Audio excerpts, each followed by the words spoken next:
From Anshei Sphard-Beth Emeth congregation, it's time to take 10 minutes for Torah with Rabbi Joel Finkelstein. Welcome to our discussion of Parashat Toledot, Redefining Success. If we look at the Parashat, we see something very strange, and that is that Yitzchak loves Esav. Vayahav Yitzchak et Esav ki tzayid b'fiv. Rivka ohevet Yaakov. Rivka, we understand. Rivka loves Yaakov. We don't need to explain it. But for Esav, how could you love him? I mean, only a mother could love him. I mean, how could Yitzchak be so loving to this Esav Harasha, the wicked Esav? If we have any doubt about the wickedness of Esav, we look at Vatiena Morat Ruach LeYitzchak LeRivka. In fact, when he married these two Hittite women, we know from last week's parsha that just terrible of marrying a Hittite woman. Rivka says in this parsha, Lamali Chayim. I mean, if he marries someone from the Hittites, why could I even live? I mean, that's how strongly Rivka feels about Yaakov not marrying Hittites. And Avram made Eliezer swear not take from the Benot Canaan, the Canaanite, and yet Yitzchak could still love Esav, even though Vatiena Morat Ruach, they caused a lot of bitter feelings, even for Yitzchak, when he married those women, and yet somehow he loves this son. So Midrash HaGadol, a Yemenite collection of Midrash, very significant collection, it says, what's going on here? Doesn't he know that Esav is a Rasha? Doesn't he know? So the answer that actually he loves him in order to bring him closer. He's trying to bring him closer. So the question is, how successful was he? How successful was this effort to bring Esav closer to the fold? After all, the rabbis say, Gemara in Sanhedrin, Lam Yehe small dochev yamin mekarevet. The left hand, you could push people away if they're evil, but the right hand should always be trying to bring people back, bring people closer to God. What success did he have? So Rav Amnon Bazak of Yeshivat Har Tzion audaciously says there were two great successes. Vayelech Esav Yishmael. After all, we know that Esav went to marry the girls from Yishmael. Now, it says, Al Nashav Lo Lisha. He didn't divorce the evil Hittite women that he had married.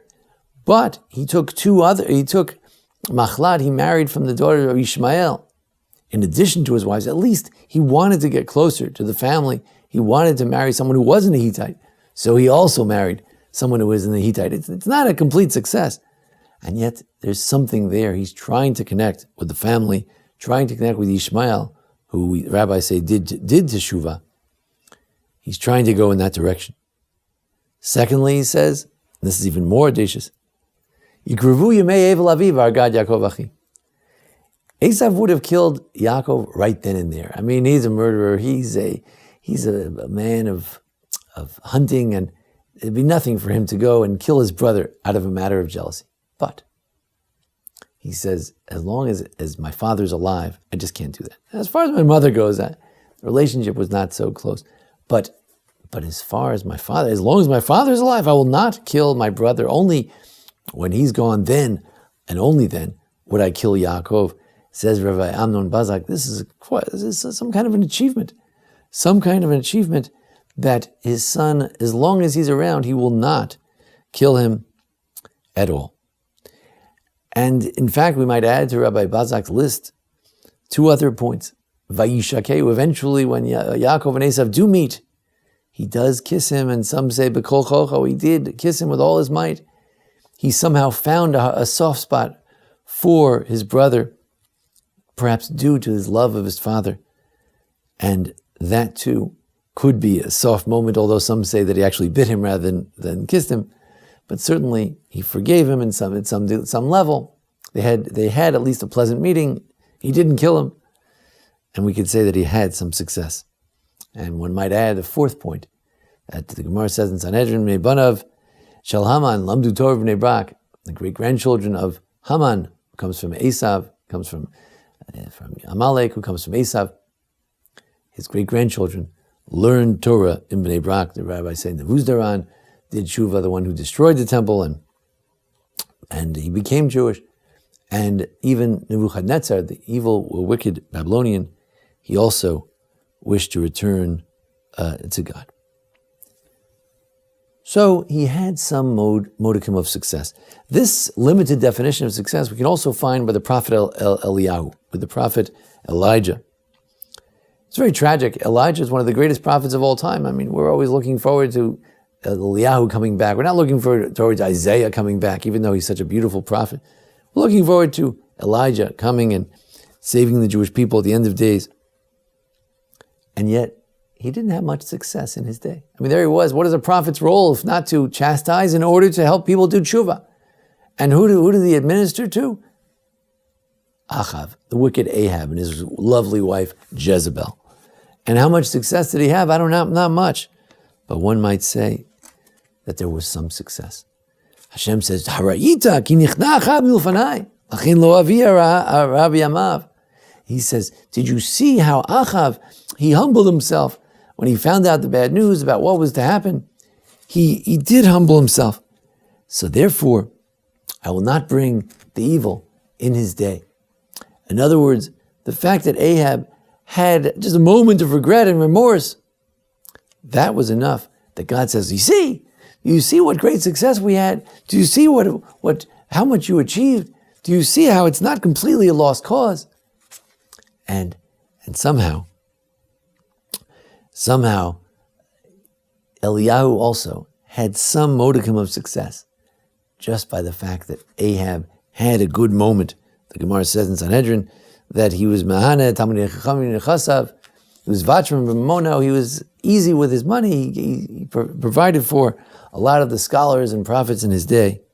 There was something redeeming even about Ahab. The Gemara says, Shakul Haya, he had 50% sins, terrible sins of idolatry in support of his wife and the murderous things he did, the unjust things she did, and also 50% good.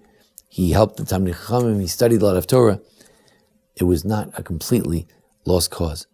And this is important in the eyes of the Torah. In the eyes of the Torah, when it says that Yitzchak loved Esav according to Midrash HaGadol, there's something to that.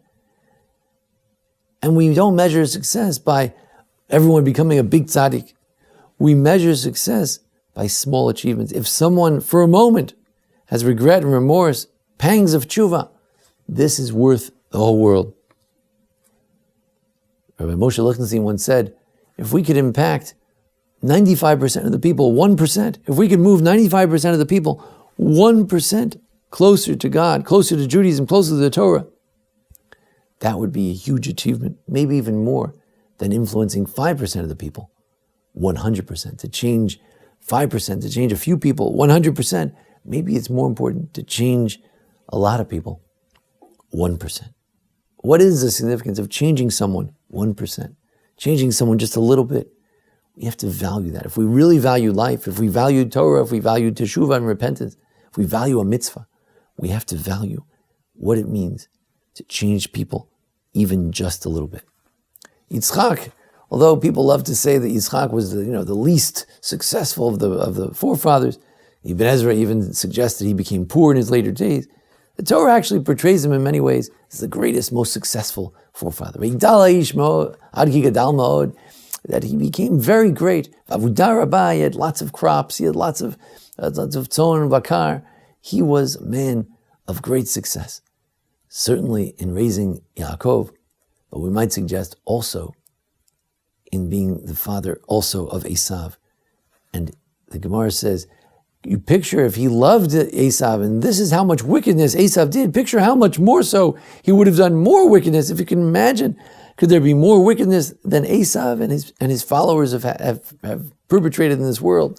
And yet, if he didn't love him, just picture if this world, what this world would be like with less love for Esav, less of a relationship to Esav. Just imagine how horrific this world would be. Yitzchak was a great success because he brought just a little more love to someone who needed it a lot, someone who needed to move the needle just even a little bit, so that he wouldn't be a full fulfillment of all the wickedness that he was potentially capable of.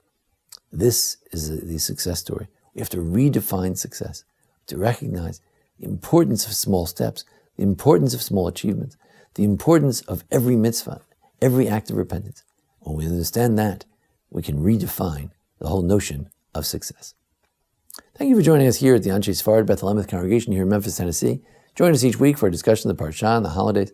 And thanks to Jason Lefkowitz, our producer. This has been 10 Minutes for Torah with Rabbi Joel Finkelstein. To learn more, visit asb.org.